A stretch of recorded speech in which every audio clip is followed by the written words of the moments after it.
Fran, aqui começar do começo mesmo. Geometria analítica, tal, plano cartesiano, primeiro, segundo, terceiro, quarto quadrante, nada demais. Conceitos básicos de distância entre pontos. Isso daí vocês sabem, né? Você falou que sabia. Peraí, deixa eu focar um pouquinho aqui. Foca. Aí, pronto. Olhando sempre que é a reta para formar um triângulo. Na hora da prova você pode precisar disso, de algum conceito, lembrar qualquer coisa, recorrer a esse triângulo. Aí nada demais por enquanto. Deixa eu olhar. Ponto médio de um segmento. Aqui acho também que é tranquilo, mas é bom sempre passar. Eu vou passar por tudo, mesmo que seja uma besteira.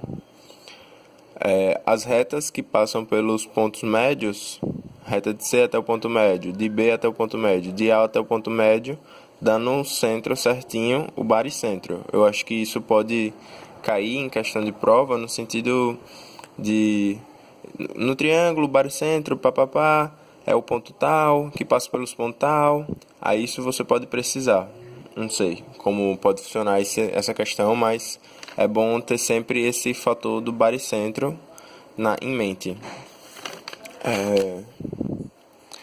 Agora a gente entra aqui com condição de alinhamento entre pontos e área do triângulo.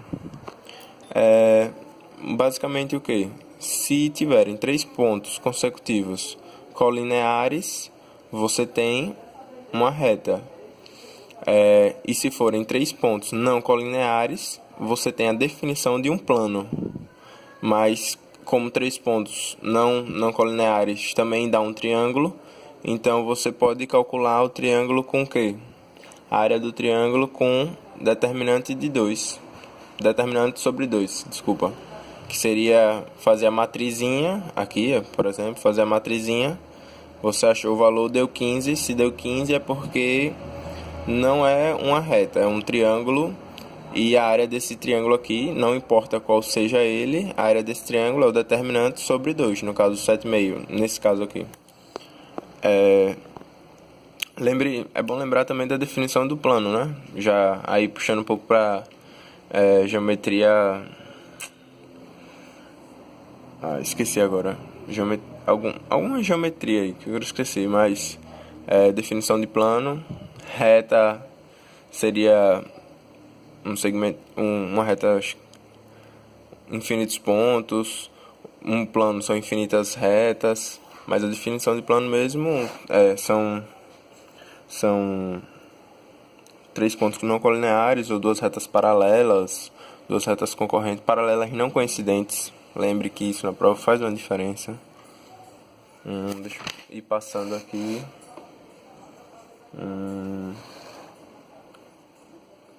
Estudo das retas. Eu, Fernandes, sempre procuro fazer desse jeito. Se der para fazer desse jeito, eu faço desse jeito, porque serve até para função de primeiro grau. Seria botar x, y, eu completo com 1, pezinho não completava com 1, eu gosto de completar com 1, que fica uma matriz 3×3. Aqui você bota xa, ya, xb, yb, que seria, no caso, aqui, sai de A para o ponto B, xa, ya, xb, yb. Daqui já acho a equação da reta, que no caso, a equação geral da reta. Eu gosto dessa fórmula. Eu uso essa ou outra que vai aparecer já aqui. E agora a gente tem o que? A reta reduzida, a equação da reta reduzida. Qual é a diferença dessa para outra? Se você ver aqui, o y está sozinho num canto. Y é igual a menos a sobre bx menos c. Mas aí esses menos vêm porque eu passei, né? Daqui eu passei para cá, o A e o C, e depois passei o B dividindo. Lembre sempre, a equação geral é ax mais by mais c igual a zero. Todos de um lado, o x e o y de um lado, o termo independente também, e do outro lado zero. Equação geral. Equação reduzida é com o y de um lado, o x do outro. Aqui, na frente do x, sempre coeficiente angular. Termo independente, sempre coeficiente linear. Vamos passando aqui.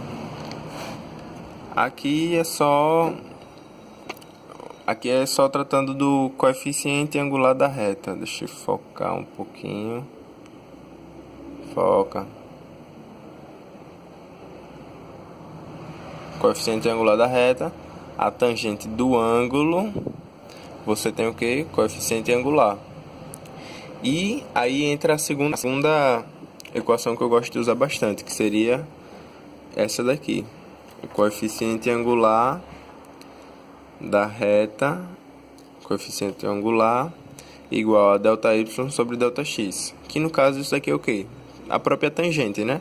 Oposto, cateto oposto pelo adjacente. E daqui, o que é que você pode fazer também?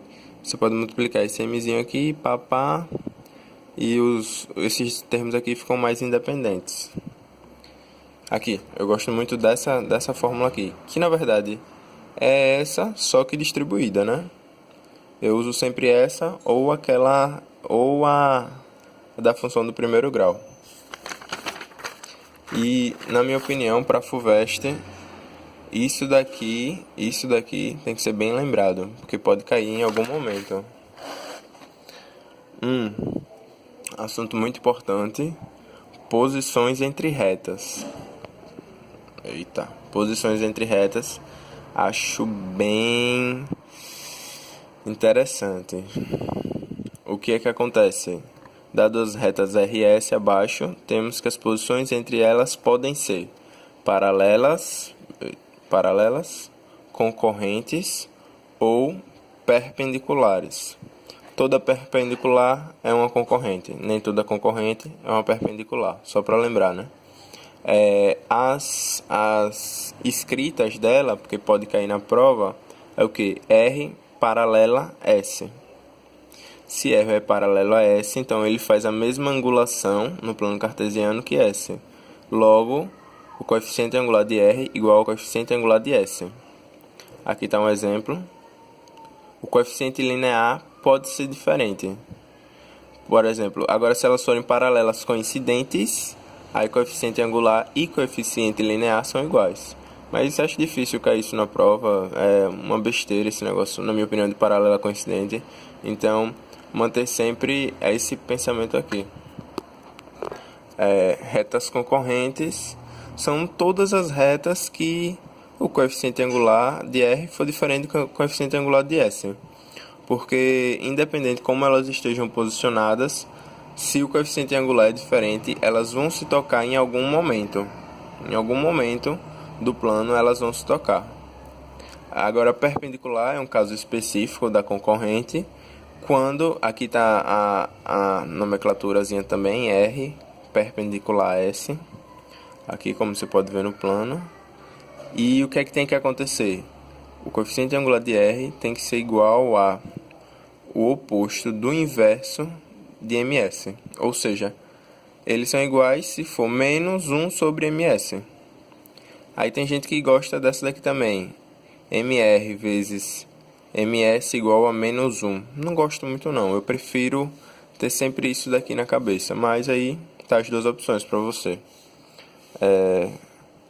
Para encontrar o ponto de interseção das retas, basta calcular o conjunto solução do sistema formado pela reta.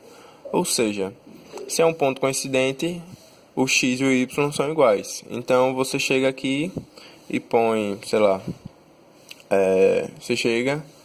a equação é y é igual a 2x mais b. Se o y é isso para R e para S é, sei lá, y igual a 3x menos a. Então, se o y e se em algum momento eles vão se tocar, então é porque o y vai ser igual para os dois. Então é só você botar, igualar as equações, acha o x